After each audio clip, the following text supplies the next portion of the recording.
in the comments section, whatever you have, whatever you want to know for our guest today, which is Kenny Lofton, six-time All-Star, Indian great. Thank you. Kenny, everybody remembers you if you grew up even watching a game of baseball one time, but especially here in Cleveland, you're still looked on as the man. How does that feel when you come back now? No, it feels good. I mean, I enjoyed the city of Cleveland. I'm glad I was here with the start of the rise again in Cleveland with the team. And just when people don't know much about Cleveland, but they understand that Cleveland is a sports town. And people don't look at it because they're now in the high market. But as far as fans, for me, I think they were the highest market here. And I just respected the fans of what they didn't have by having the excitement here in Cleveland. But now I can see that they are a city that wants that championship, and they have the love behind it to try to get it done. And once I saw that, I just had something about the city of Cleveland just got to my heart.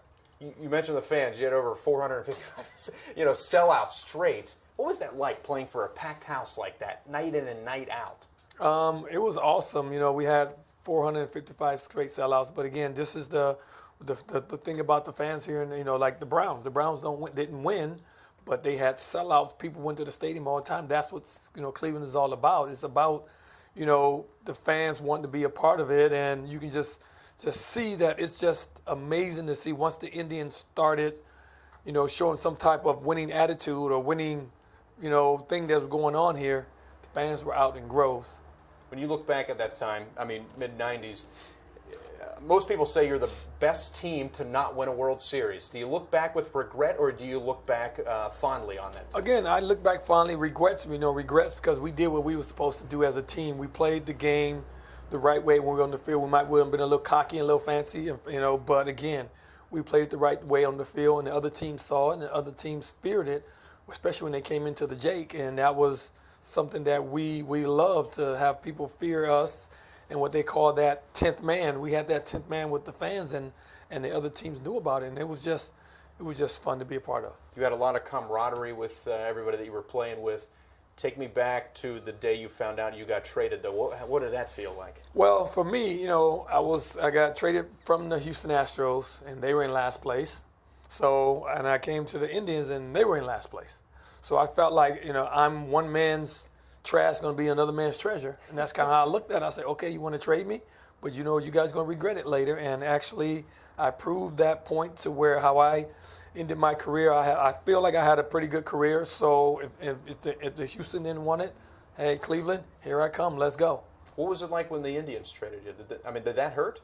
Oh yeah, it hurt. It hurt deep because I felt like I wanted to be with Cleveland for my entire career, but at the time, someone in the front office didn't talk to me about it. They just traded because they the word assume.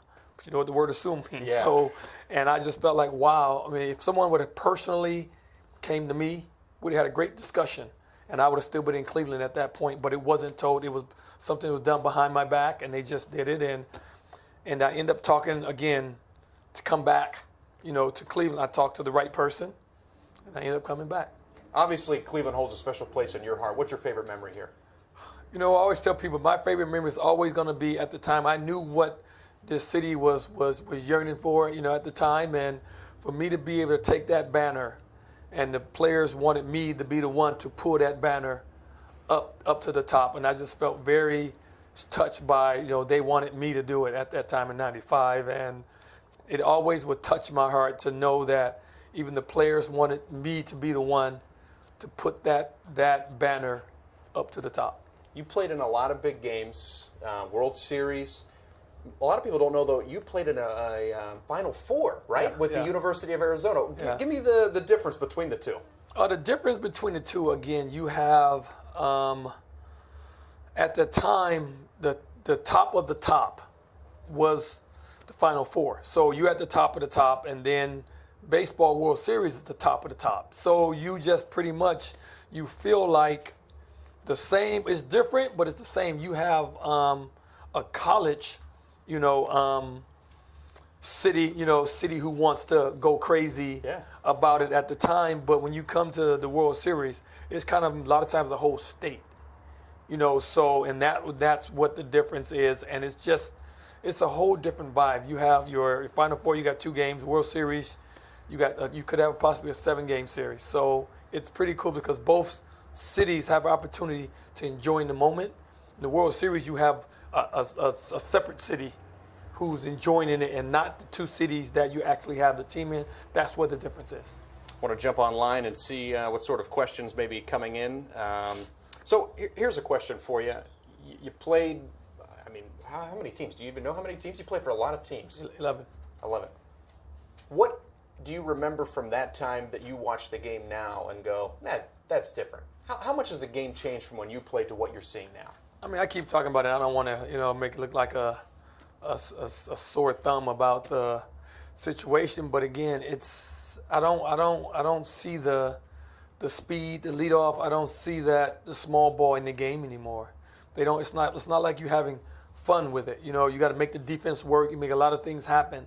They don't have that anymore. It's all about, let's see how far you can hit out the ballpark. Let's see if you can get a 3-1 homer with nobody on base. That's kind of the mindset I see. Yeah. And you got this shift that they're putting on, and no one's trying to hit the ball the opposite way. No one's trying to bunt to make the defensive guy. You don't even know who's going to get a gold glove now in the infield because no balls in the infield. Most of them in the infield. Everybody's trying to hit it in the outfield. So it's just tough to see that it's all about home runs or strikeouts. They say you can strike out 300 times, hit 20 home runs. Oh, you consider almost an all-star. Would you fit in today's Major League Baseball? No.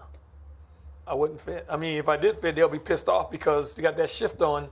If I get on base, I'm on third. Yeah. You know what I mean? So, you can't. I just feel like with me being in the game, I will mess up that whole shift situation. They're like, what are we going to do if we try to shift?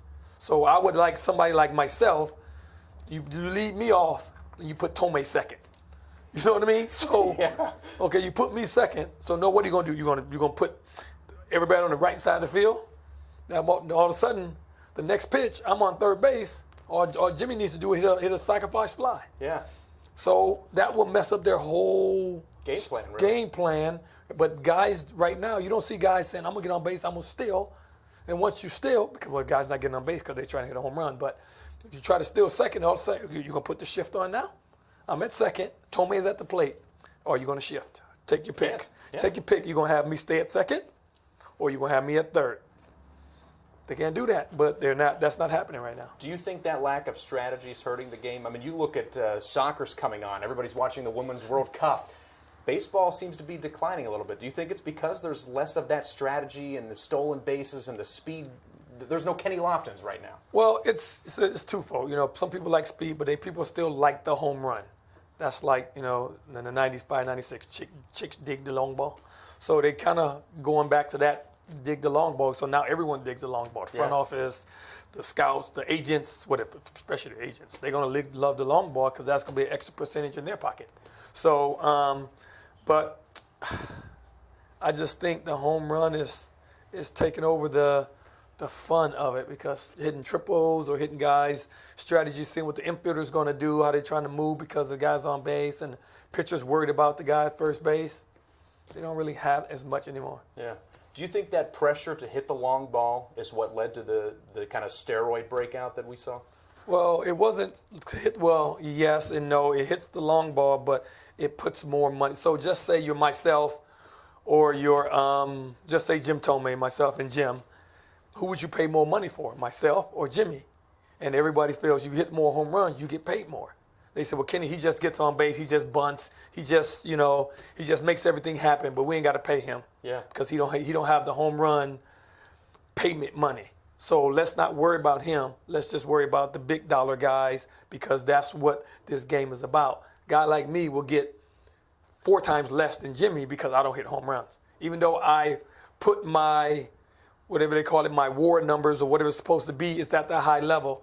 That's not the beauty of what this game is about. It's about home runs, and you get paid for home runs. So that's why they come up in the minors now saying, okay, if I want to make a lot of money in this game, I got to hit home runs. And that's why the PED guys felt like if I want to make a lot of money, I need to hit home runs. So I'm going to get stronger, bat speed faster, because of home runs, and I'm going to get a big fat pocket full of money. Did you ever feel that pressure to take steroids? No, because I'm not that type of player. I'm not a cheater. So, and these guys shown that they were a cheater. They want to cheat to put the number up to make the money. But then you can't put those two together when you say, well, I'm considered the best player in the game. I'm considered a Hall of Famer. Okay, well, how did you get to that status? Right. You got to that status by cheating your numbers. So if you don't cheat your numbers, you won't get the crazy home run numbers because you cheated. So the guys who did it real, you saw the real numbers. Eddie Murray, Dave Winfield, Paul Molitor. Guys put up some outstanding numbers, and they didn't cheat. Now, those guys who put this elite numbers up, now their numbers down here.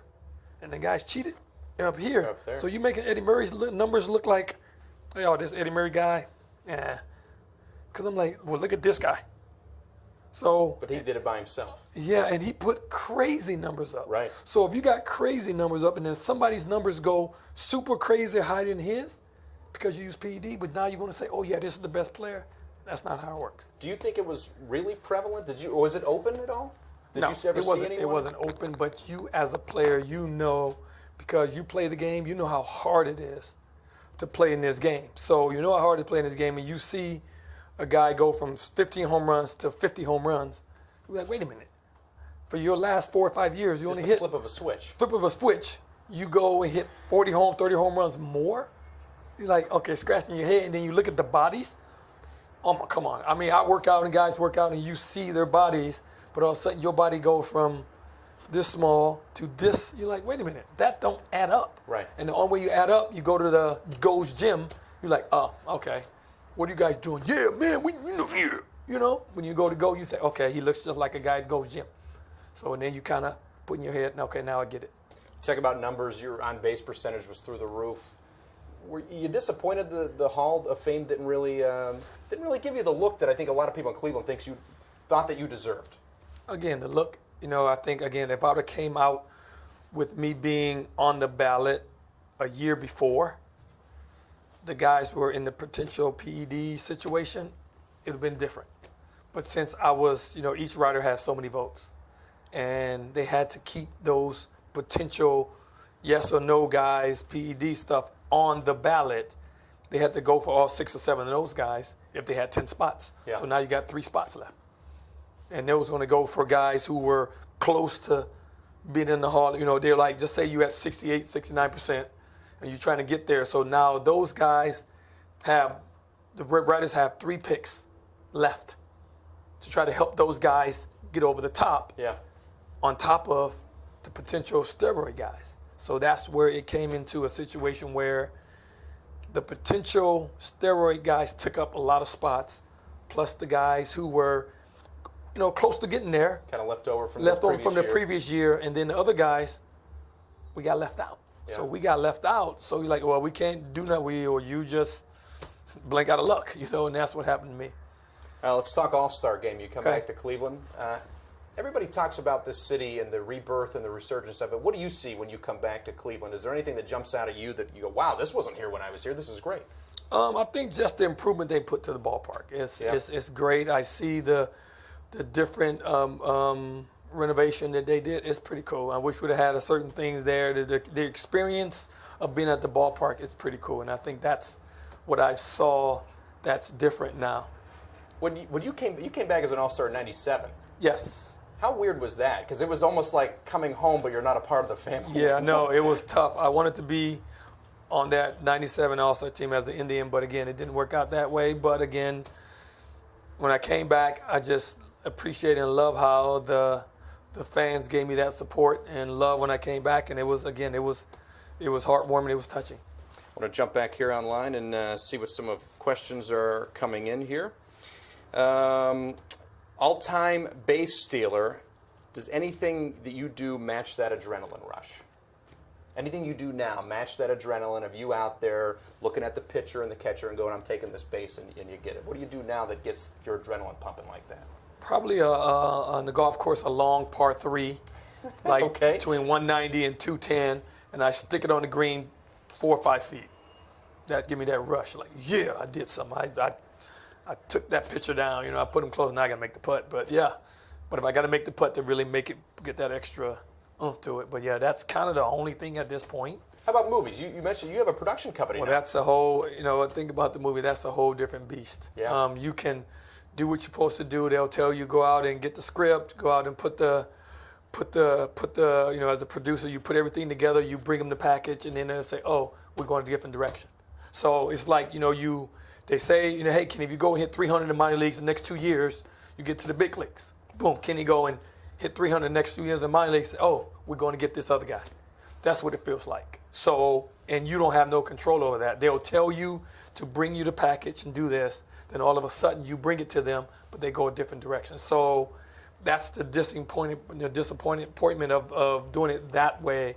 You feel like you put the numbers up, you should get rewarded. Right. But in the business, you can put the numbers up and bring exactly what they told you to get. And then they'll tell you, we're going a different direction. We have a new management, we're going somewhere else. So, yeah, that's tough. So it's not the same. What was it about movies that drew you to it, though? Well, I got my degree in Arizona in media, TV, film. So I have an opportunity to work in the field that I got my degree in. Okay. Jump back online here. Jermaine asks, do you think this year's Indians team can still win the division? Give me your assessment of the Indians right now. Buyers, sellers, what do you think? I mean, I don't know. I don't see them enough. I don't work with them, so I don't know. I just see when I see it on TV. So, and I mean, I don't know. I just look at the box scores or whatever, and that's the only. Yeah. So I don't know. I know there's some great players, great pitching, but again, it's all about getting that momentum and going forward. I would love to. I wish again they would start the speed game, but they don't. I don't know. Why they're not doing that or going through that process. But they need to start manufacturing runs a little bit more, and that will help. The other teams are doing a little bit more at that, but once they start to get to that point, they'll be a lot better. Okay. Joe asks, can you still dunk a basketball? Can I still dunk a basketball? No. And I'm not going to even try. Stats, analytics, major part of the game now. Do you feel that they should be embraced, or do you think there's a lot to be said about just the naked eye test, what you see? I think it's a big combination, but I think that analytics should because there's always human error to a lot of factors that goes on, and I think that should be 75% human error, situation, how you look at it, human eye, and 30%, and it should be, but now it's the opposite. It should be reversed. Because just say they say, oh, Kenny Lofton is fast guy or whatever, and he gets on base, but that day Kenny woke up hamstring a little sore. But they don't know that, but you get on base, and all of a sudden the pitcher's panicking because of the analytics of it. Oh, he's going to steal, but they didn't know I woke up. My hamstring a little sore. I'm a little tweak. So all of a sudden I get on base and act like I'm stealing. I get a big old lead, and all of a sudden the pitcher's worried. I didn't go, and he's like, when is he going to go? And all of a sudden he throws up a home run ball because he's worried about me going, but I already knew in my head, I ain't going nowhere today. I'm a little sore. Yeah. So, or the same thing with a pitcher. Phil, he got a little something, that's the human factor that comes in more so than anyone else. And that's what people got to understand is that the human factor is more important than anything in the world. Yeah. But they don't look at it. Oh, look at the stats or whatever. But maybe Kershaw's curveball was here. And all of a sudden, get up that day, Kershaw's like, I feel something, but I'm still pitch. And the curveball's flat. So now you're like scared to swing the curveball, but it's not moving as much. Right. So that's where the human error comes in more than anything. Who was the best player you ever played with? Oh, man, there's so many players. Some players you think you played with, and then you find out a little later things wasn't what it was. They took a couple extra vitamins, so it's hard to. So I'll just say player. I mean, all around hitters, there's the difference. You got hitters, players, all around. Yeah. You got to put, is it a combination? I mean, you asking for a combination or just?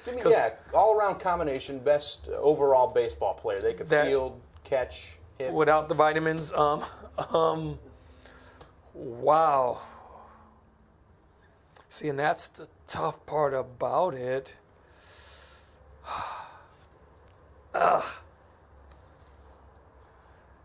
Man, see, and that's so tough. Yeah. Because of the situation, but you got to always throw in. Give me an idea. We're talking about vitamins, steroids. You got to throw Jake Jeter in there because, again, okay, it's hard to put categories. How many people do you think were using it? Because we talk about it here, and it seems like you're throwing a lot of people out in your mind, like, oh, that they were good, but yeah, they were on it. They were good, they were on it. What percentage do you think? I mean, I don't want to throw a percentage out there, but it was higher than you think. Okay. So, and that's the sad part about it is, and you know, and I don't know. It's can't throw a percentage, but it was more than people think. Okay. So I can say it that way. You know, and not knowing guarantee, but you can see it from again that naked eye, eye seeing certain things you can see. You're in town and you're doing some extra stuff going on here with Bank of America. Tell me about what's going on there. So Bank of America is the official bank for Major League Baseball, and they have a program set up called Bank of America Extras. So, and it started July 1st, and it goes into the end of the season. It's if a team goes into extra innings, Cleveland and coming up, Minnesota. Exactly, goes into extra innings. Bank of America's customers get rewards and discounts on different reward programs as well, but they'll get 25% off that next morning from 9 a.m. to the next 9 a.m. So if they go to MLB Shop, Bank of America Extras, they will get their 25% off the merchandise inside there for 24 hours. And it's a pretty cool program for the consumers, for the customers of Bank of America. And can they get the discount on your shirt? You got a shirt, right? A shirt? Do I have a shirt? Yeah. Yeah, but no, they also so they also have a T-shirt program. Okay. There's a T-shirt program that with 30 teams, because 30 teams, and each team has a specific thing that goes on with the. Everybody's got their identity, right? Exactly, and they team up with a player on each team to try to put something together. Well, here's Cleveland. We at the stadium, the cool stadium, the Rock and Roll Hall of Fame. You put something together, and they all team up and see how they can design a cool T-shirt. San Francisco can be the gate, you know, with different stuff around it. But Cleveland, because the All-Star game is here, you have a shirt that's kind of cool. And here, I kind of have one. So here's a shirt. Who knew you had it right there? Yeah, I had it right here. You know, see about Cleveland, you have the shirt, you have the stadium, you have the rock and roll stuff. So it's a lot of little things that goes on, and they have at the bottom each year that Cleveland had the All-Star game here. Okay. And right here in the middle, they should have had a picture of Kenny Lofton, like right over here somewhere, but they don't. So I have to readjust. I see you in the Terminal Tower. Exactly. You know what I mean? That's where I was jumping to catch that ball, Terminal Tower. So, but yeah. So and that's the program they're having. It's starting July 17th, where they're gonna have, you know, people can go out and just go and purchase the T-shirt, but you can go along. You can see with just again, everyone have their own team. So you each starting that time, you can go in. Bank of America extra T-shirt program, and you can go in there and just kind of figure out what you like, what's cool for your city, and you can just team up with that player in the city and kind of design a cool shirt. Yeah. So it's a kind of special. It's a special idea, and it's pretty cool. Each city can have their own T-shirt. Getting kind of hot in here, so I don't want to keep you too much longer. But I got a couple quick ones. You mentioned jumping up on like the Terminal Tower, making that catch. Yeah. Who was it that was at the plate that would hit one that you wanted to rob a home run? If you were taking center field, what player did you always want to rob? Well, I robbed a few of them. Did you have like a rival up when they were batting and you were, I'm taking this away every time I can? Well, I'm not sure who I didn't take away from. But one just, I mean, it was a lot of them I took away, but I think the special one is kind of funny. I think I caught like 3 of them. George Brett. I caught like 3 different, maybe 4 different home runs off of him. And he you had his number. He had a speech, you know, at Kansas City when he retired. He got his home run, you know, and all that. He said, "Well, I would have had my 500 home run a lot sooner if it wasn't for that guy in the other dugout, Kenny Lofton." Because I mean, it was sad. I think I got 3 or 4 of his, and it was kind of funny how I caught his home runs, and all of a sudden he'll see me, and then after the game or something, I'll see him, you know, down the street or something, and he'll like give me a job, like, he said, "You got another one," and whatever. But it was kind of cool when he was in Kansas City. And he had a speech he was doing, and he did kind of say that, and it was pretty cool. I want to end with this. You went University of Arizona, video production. You got your production company.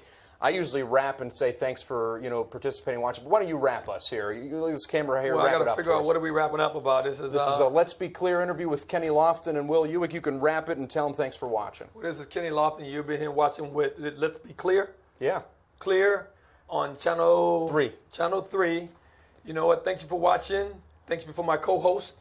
And we'll enjoy the festivities here in Cleveland. We're out. Thanks, buddy. Thank you. Appreciate it. Okay. We told you it gets